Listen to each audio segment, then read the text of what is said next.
How to turn off blur on Reddit on mobile device.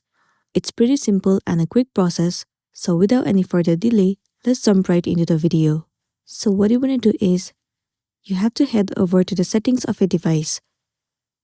Once you're inside the settings, scroll all the way down to the bottom of the screen and then head over to apps. In this page, search for the application Reddit. Once you find the app, head over to it. At the bottom, you can see the option where it says Blur NSFW images. In order to turn it off, simply toggle off this button right here.